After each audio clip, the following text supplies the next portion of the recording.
အားလုံးပဲမင်္ဂလာပါအခုဆက်လက်ပြီးတော့ကုဋ္ဌကနိကေဝင်သုတ်တံပိဋကထေရဂါထာပါဠိတော်နဲ့ထေရီဂါထာပါဠိတော်မြန်မာပြန်အားဆက်လက်ပူဇော်သွားပါမယ်နမောတတ္တဗဂဝတောအရဟတောသမ္မာသမ္ဗုဒ္ဓတ္တနမောတတ္တဗဂဝတောအရဟတောသမ္မာသမ္ဗုဒ္ဓတ္တနမောတတ္တဗဂဝတောအရဟတောသမ္မာသမ္ဗုဒ္ဓတ္တဤကျမ်းလာထေရီဂါထာများနှင့်အပဒံလာထေရီများဤထေရဂါထာထေရီဂါထာကိုဖတ်ရှုရ၌အထူးသိထားရန်အချက်တစ်ချက်မှာဤထေရဂါထာထေရီဂါထာတရားစကားတော်များကိုဟောကြားမိန့်မြတ်တော်မူကြသောယဟန္နာမထေရထေရီအရှင်မကြီးတို့အနံအချို့သောအရှင်မကြီးတို့၏အကြောင်းအထုပ္ပတ္တိတို့ကိုထေရပါဒံထေရီပါဒံကျမ်း၌ပါဝင်၍အချို့သောအရှင်မကြီးတို့၏အကြောင်းအထုပ္ပတ္တိတို့မှာထေရပဒံထေရီအပဒံကျမ်း၌မပါဝင်ခဲ့သည့်အချက်ပင်ဖြစ်၏ဤ၌ယဟန္တာထေရထေရီများကြီးဖြစ်ပါလျက်အဘယ်ကြောင့်အပဒံ၌အချို့သာပါဝင်၍အချို့မပါဝင်သနည်းဟုမေးပွေရာရှိ၏ဤအမေးကိုဖြေဆိုရာ၌အပဒံဟူသောအဓိပ္ပာယ်ကိုပြန်လည်ညွှန်ပြသင့်ပေသည်အပဒံဟူသည်ဤသို့ရှေးကငါကျင့်ပူးပြီဟုဆိုအပ်သောအကောင်းအဆိုးအဖြစ်ပြက်အကြောင်းအထုပ္ပတ္တိကိုဆိုလိုပေရာရှေးဘုရားပစ္စေကဗုဒ္ဓယဟန္တာတာဝကတို့ထံ၌ပုံညကုရိယာ၏အစွမ်းဖြင့်ဖြစ်စေအပ်သောတာဝကပါရမီထူးရှိသည့်ပုဂ္ဂိုလ်မျိုးတို့သည်သာအပဒံ၌ပါဝင်နိုင်သည်ဟုမှတ်သားထားသင့်၏အချင်းခသိန်းရှေးအကြောင်းပြည့်စုံမှုမှကင်း၍သစ္စာလေးပါးကိုထိုးထွင်းသိမြင်မှုမရှိသင့်သည်မဟုတ်ပါလောဟုမေးလျင်မှန်၏အချင်းခသိန်းရှေးအကြောင်းပြည့်စုံမှုကင်း၍သစ္စာလေးပါးကိုထိုးထွင်းသိမြင်မှုမရှိသင့်ပေ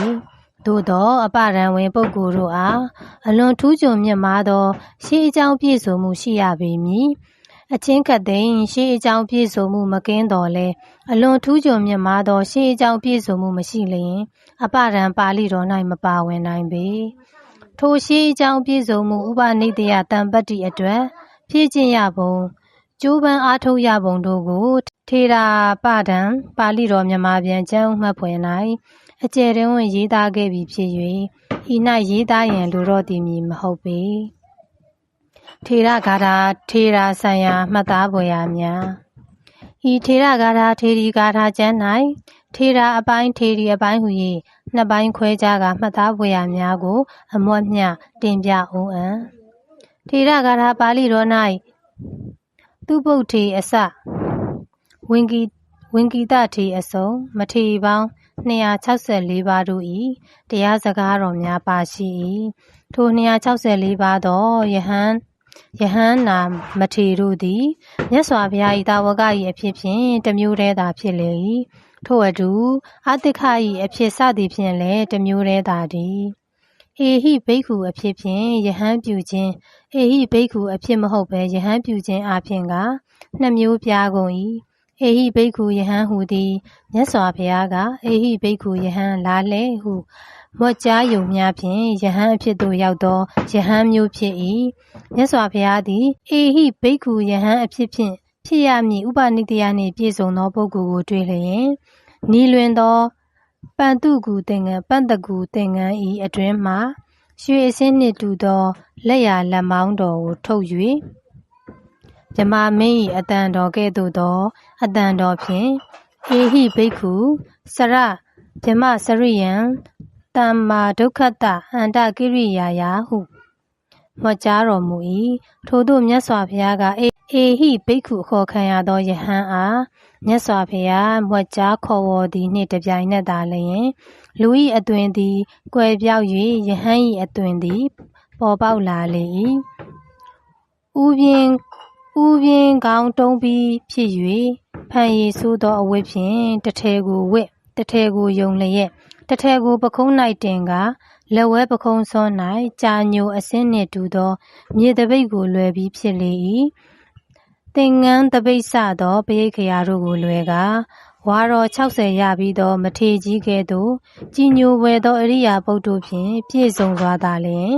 မြတ်စွာဘုရားသာလျှင်ဆရာမြတ်စွာဘုရားသာလျှင်ဥပစေဖြစ်၍မြတ်စွာဘုရားကိုသာလျှင်ရှိခိုးလျက်တည်နေလေသည်မြတ်စွာဘုရားသည်ပထမဘောဓိဘုရားဖြစ်တော်မူစအခါကာလပင်အေဟိဘိက္ခုယဟန်အဖြစ်ဖြင့်ယဟန်ပြုပေးတော်မူခဲ့၏ထိုအခါမှစ၍ဤမြတ်စွာဘုရား၏သာသနာတော်၌အေဟိဘိက္ခုယဟန်တို့သည်အညာတိကွန်းတင်ညမထေမြတ်အမှုရှိသောပစ္စဝဂ္ဂီ9ဦးယတမထေနှင့်၎င်း၏အဖော်ဖြစ်သောဝိမလသူဘာဟုပုံနာစည်းနှင့်ကဝံပတိ4ပါးအခြားအဆွေခင်မွန်55ဦးဗတ္တဝဂ္ဂီညီနောင်3ကြိမ်ဥလူဝေလကတ္တပရှိဆောင်1000သောယတိဟောင်းယဟန်များအကာတဝက2ပါးနှင့်၎င်းတို့၏အချမ်းယံ250အင်္ဂုလိမာလမထေဤသို့ဝိနိပိတက၌လာသောအေဟိဘိက္ခုယဟန်ပေါင်း1350ပါသေလပုံနာနှင့်တပည့်ပုံနာ300မဟာကပ္ပိနမင်းနှင့်ထိုမင်း၏အချမ်းယံဖြစ်သောယောက်ျား1000သုတ္တောဒနမင်းကြီးကဘုရားပင်ရန်စေလွတ်သောကပိလဝတ်ပြည်သား1000ဘာဝရီပုံနာကြီးဤတပည့်အဇိတစသောယောက်ျား16000ဤသို့တုတ်တံပိဋက၌လာသောအေဟိဘိက္ခုယဟန်ပေါင်း29300ဖြစ်၍နှစ်ရက်ပေါင်းအေဟိဘိက္ခုယဟန်ပေါင်း28650ဖြစ်၍ထင်ရှားသောနေရာမှယူ၍ကြထားသောစည်ရင်းသာဖြစ်၍ထို့ထက်အလွန်လဲရှိရသေးသည်ဤဖော်ပြခဲ့သည်မှတပါးသောယဟန်တို့အားအေဟိဘိက္ခုအဖြစ်မဟုတ်ဘဲအခြားဥပတံပရနီးတို့ဖြင့်ယဟန်ဖြစ်လာသူတို့ကြီးဖြစ်ကုန်၏ဖော်ပြပါအေဟိဘိက္ခုပတံပရာအေဟိဘိက္ခုအဖြစ်ဖြင့်ယဟန်ဖြစ်ခြင်းမှာတပါတရဏဂမနုပတံပရာဩဝါဒပဋိက္ခနုပတံပရာပညာဘာရကနုပတံပရာနှင့်ဩတ္တိစတုထကမ္မူပတံပရာဟု၍ဥပတံပရာ4မျိုးရှိသေး၏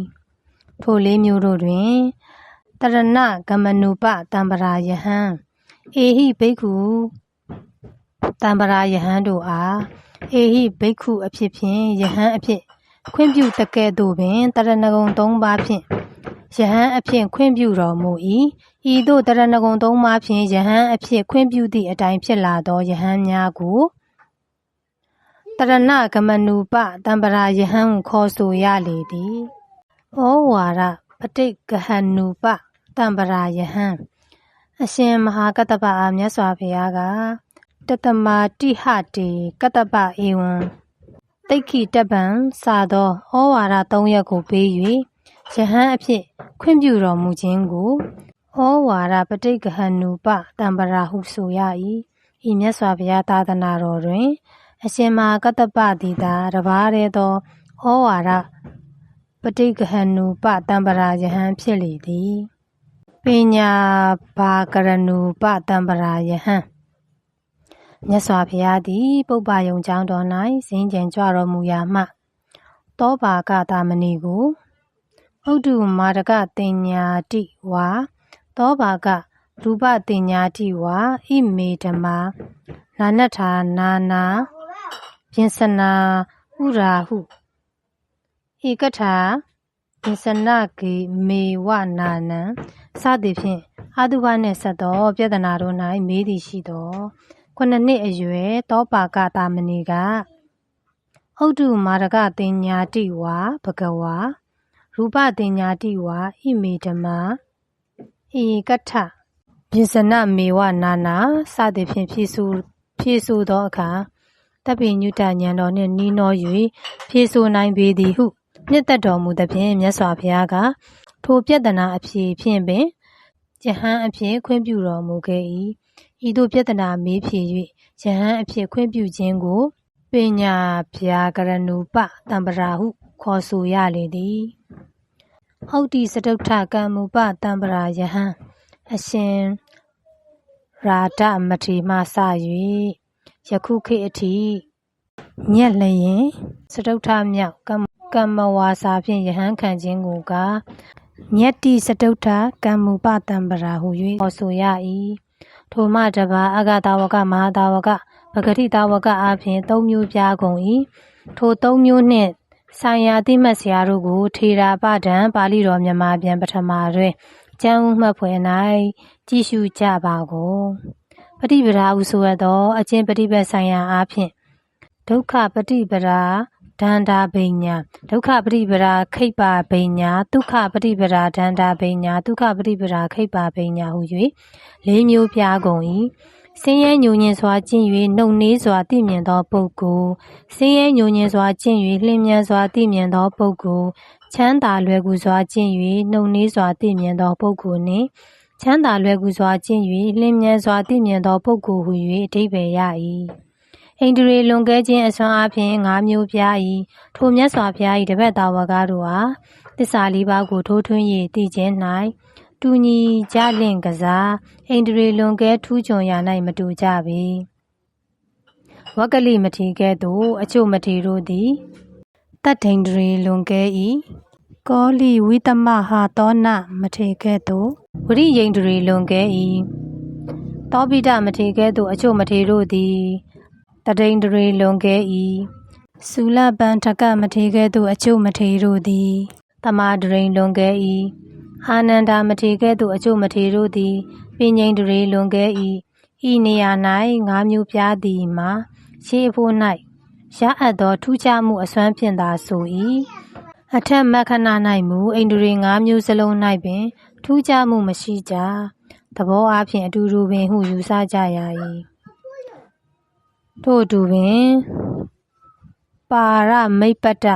ပရိတံပိဓာပတ္တစလာဘိည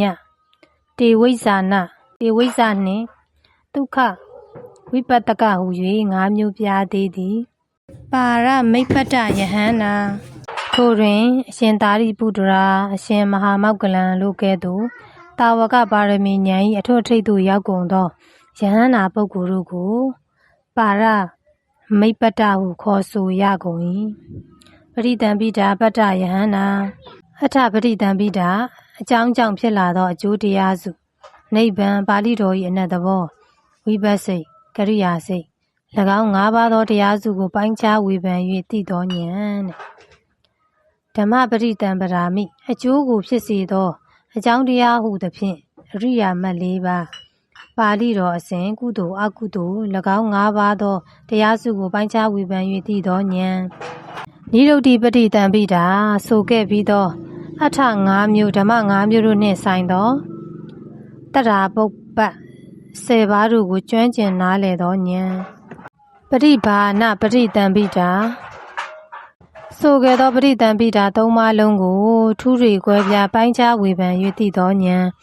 ဟူသောပရိတံပိဓာ၄ပါးသို့ရောက်သောယဟန္တာပုဂ္ဂိုလ်ကိုပရိတံပိဓာပတ္တဟုခေါ်ဆိုရလေသည်စလာဘိညယဟန္တာဣတိဝိရဉာဏ်စာသောဘိညာဉ်6ပါးသို့ရောက်သောယဟန္တာပုဂ္ဂိုလ်ကိုစလာဘိညဟုခေါ်ဆိုရ၏တေဝိဇ္ဇယဟန္တာပုပ္ပေနိဝါဒနုတ္တိစသောဝိဇ္ဇာ၃ပါးကိုရသောယဟန္တာပုဂ္ဂိုလ်ကိုတေဝိဇ္ဇဟုခေါ်ဆိုရ၏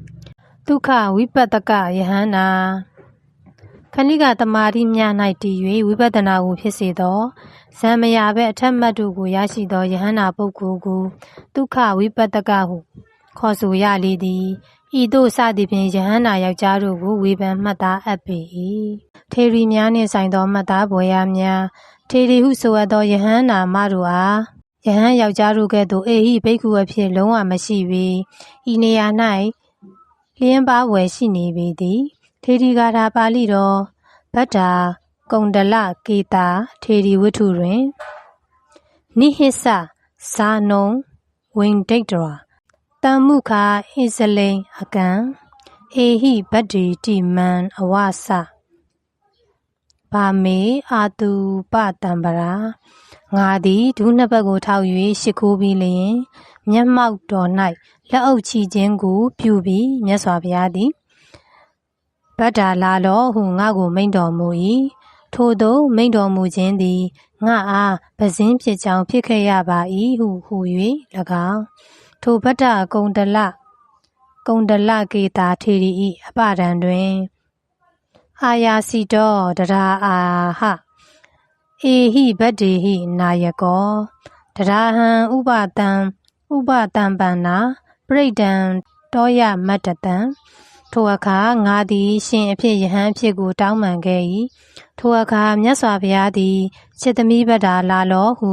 မိန့်ဆိုတော်မူ၏ထိုအခါငါသည်ပဇင်းဖြစ်ပြီး၍အနှဲငယ်သောရေကိုတွေ့မြင်၏ဟု၍၎င်းပါရှိ၏ထိုစကားရက်တို့၏အဓိပ္ပာယ်ကိုဆင်ခြင်လျင်အေဟိဗတ္တိဟုသည်မှာအေဟိဘိက္ခုနီဟုခေါ်သောစကားရက်ကဲ့သို့ပင်ဖြစ်နေ၏ထို့ပြင်တာမေအာတုပတံပရာတရာဟံဥပတံပန္နာထို့သို့မိန့်တော်မူခြင်းသည်ငါအားပဇင်းဖြစ်ကြောင်းဖြစ်ခဲ့ရပါ၏ထိုအခါငါသည်ပဇင်းဖြစ်၍ဟူသောစကားတို့ကြောင့်မုတ်ချအေဟိဘိက္ခုနီရှိနိုင်ရသည်ဤဟုစဉ်းစားเสียပင်ဖြစ်နေပေသည်သို့တော်လည်းအထကရာဆရာကထိုအေဟိဗတ္တိဟူသောစကားကိုချစ်သမီးဗတ္တာလာလောဘိက္ခုနီမတို့ကျောင်းသို့သွား၍ဘိက္ခုနီမတို့ထံ၌ဘိက္ခုနီအဖြစ်ယဟန်ခံယူလောဟုငါကိုခိုင်းစေ၏မြတ်စွာဘုရား၏ထိုခိုင်းစေချက်သည်ငါအားယဟန်ဖြစ်ခြင်းအကြောင်းဖြစ်၏ဟုဖွင့်ဆိုထားပြီးလျင်အေဟိဘိက္ခုနီဖြစ်၍မရှိနိုင်ကြောင်းအခိုင်အမာပြဆိုထား၏ထိုနောက်အကယ်၍မြတ်စွာဘုရားသည်ဘိက္ခုနီအဖြစ်ဆက်ရှင်လာသောမာတုကာမအချို့ကိုအေဟိဘိက္ခုနီဟုခေါ်ခဲ့လျင်ဘိက္ခုနီအဖြစ်လာเสียအကြောင်းရှိသည်သို့သောကတာတိကာရဟူသောရှေး၌ပြုဘူးသောကုသိုလ်ပါရမီအစအဦးဆုတောင်းဆုယူမှုမရှိသောကြောင့်အေဟိဘိက္ခုနီခေါ်တော်မမူဟုပရိကပ္ပကျမ်းစသောစကားအနေဖြင့်ဖွင့်ပြထားသေး၏တဖန်လည်းအေဟိဘိက္ခုနီနှင့်တရဏဂုံသုံးပါးဖြင့်ယဟန်မှဖြစ်ရသူတို့ကိုအခြားသောဖျားများလက်ထက်၌ရှိကြောင်းအချို့ဆရာများဆိုသေး၏ဟုဝိနည်းတီကာတွင်ပြဆိုပြီးလျင်ထိုစကားသည်ငါတို့ဖျားလက်ထက်၌လည်းဖြစ်တင်ခြင်း၏လျင်းပါးပွဲရှိခြင်းကြောင့်၎င်းအေဟိဘိက္ခုနီအားတားမြစ်ကန့်ကွက်ထားခြင်း၏အရေးထင်ခြင်းကြောင့်၎င်းမသင့်တကယ်သို့ထင်ကြောင်းဆက်လက်ပြဆိုထားလေသည်ဓမ္မပဒဝိထုဝိတာခဝိထု၌ဤသင်္ကန်းဒါန၏အကျိုးကြောင့်ဤမဟာလတ္တာပတာဒနာတန်စာကိုရရှိ၏မှန်ပေ၏မိန်းမတို့အားသင်္ကန်းဒါနသည်မဟာလတ္တာပတာဒနာတန်စာကိုရခြင်းဖြင့်အထွတ်အထိပ်သို့ရောက်၏ယောက်ျားတို့အားတကိုးဖြင့်ပြီးသောတပိတ်သင်္ကန်းဖြင့်အထွတ်ထိပ်သို့ရောက်၏ဟုဖော်ပြပါရှိလေသည်ဤသို့ဖြင့်ထေရီဝါဘိက္ခုနီတို့၌အေဟိဘိက္ခုနီအဖြစ်မရှိသည်ကိုမှတ်သားထားအပ်ပေသည်ဘိက္ခုနီတို့ဘိက္ခုနီအဖြစ်ခံယူရခြင်းတို့သည်သုံးပါးအပြားရှိကုန်၏၎င်းမှာဂရုဓမ္မနိဂဟနုပတံပရာဒုတေနုပတံပရာနှင့်အထဝါစီကူပတံပရာတို့သည်ဂရုဓမ္မပဋိဂဟနုပတံပရာဟုသည်မှာပထမဆုံးဘိက္ခုနီဖြစ်လာသောမိတွေးတော်ဂေါရမီအားဂရုဒံတရား၈ပါးတို့ကိုခံယူစေခြင်းဖြင့်ခွင့်ပြုအပ်သောယဟန်အဖြစ်တည်ဒုတေနုပတံပရာမှာအတုကာတိပြည့်တစားမအားတမန်ဖြင့်အထူးခွင့်ပြုအပ်သောယဟန်အဖြစ်ကိုဆိုသည်ဤဒုတေနုပတံပရာမှာအတုကာတိတဦးအတွက်သာအထူးခွင့်ပြုရခြင်းဖြစ်၏အတုကာတိပြည့်တစားမသည်ဘိက္ခုနီမတို့ထံ၌ယဟန်ပြုပြီးနောက်မြတ်စွာဘုရားထံ၌ယဟန်အဖြစ်ထပ်မံခံယူခြင်းကတာဝတ္ထုပြည်သို့သွားရန်စီစဉ်သည်ကိုတေတောက်ကျူးတို့ကသိသဖြင့်အတုကာတိအားလမ်းမှဖမ်း၍ဖျက်ဆီးကြမည်ဟုတိုင်ပင်ကြကုန်၏ထိုအကြောင်းကိုသိ၍ဘုရားထံမသွားဝင်သဖြင့်ယဟန်အဖြစ်ထပ်မံခံယူရန်ခက်ခဲနေသည်ကိုဘုရားရှင်သိတော်မူ၍အနုဇာနာမိဘိက္ခဝေဒုတေနပိဥပတံပရာဒေတုတမရာဒေတုယဟန်တို့တမန်ဖြင့်လည်းယဟန်ခံခြင်းငါခွင့်ပြုတော်မူ၏ဟုအထူးခွင့်ပြု၍ယဟန်ခံပေးလေသည်အထဝါစီ ကူပတံပရာဟုသည်မှာဘိက္ခုနီဖြင့်ခံယူလိုသောမိန်းမသည်ဘိက္ခုနီတန်ခါ၌ညတ္တိစတုထကံဖြင့်အခုယဟန်များယဟန်ခံတကဲ့သို့ပထမတစ်ကြိမ်ယဟန်မိန်းမအဖြစ်ခံယူ၍ဘိက္ခုတန်ခါ၌ညတ္တိစတုထကံဖြင့်ပင်ဒုတိယအကြိမ်ခံယူရပြန်၏ဤသို့ညက်လျင်၄ကြိမ်မြောက်ကံဖြင့်နှစ်ကြိမ်ယဟန်ခံသည်ကိုအထဝါစီကူပတံပရာဟုဆိုရလေသည်ဤသို့ဘိက္ခုနီတို့ဘိက္ခုနီအဖြစ်ခံယူခြင်းဘိက္ခုနီပဇင်းခံခြင်းတို့သည်သုံးပါးအပြားရှိလေသည်ဤသို့လျင်ဘုရားသာသနာတော်၌ယဟန်မအဖြစ်ခံယူခြင်းဥပတံပရာတို့သည်ဘိက္ခုယဟန်ယောက်ျားတို့၌၅ပါးဘိက္ခုနီယဟန်မိန်းမတို့၌၃ပါးအပြင်၈ပါးအပြားရှိလေသည်သာဓုသာဓုသာဓု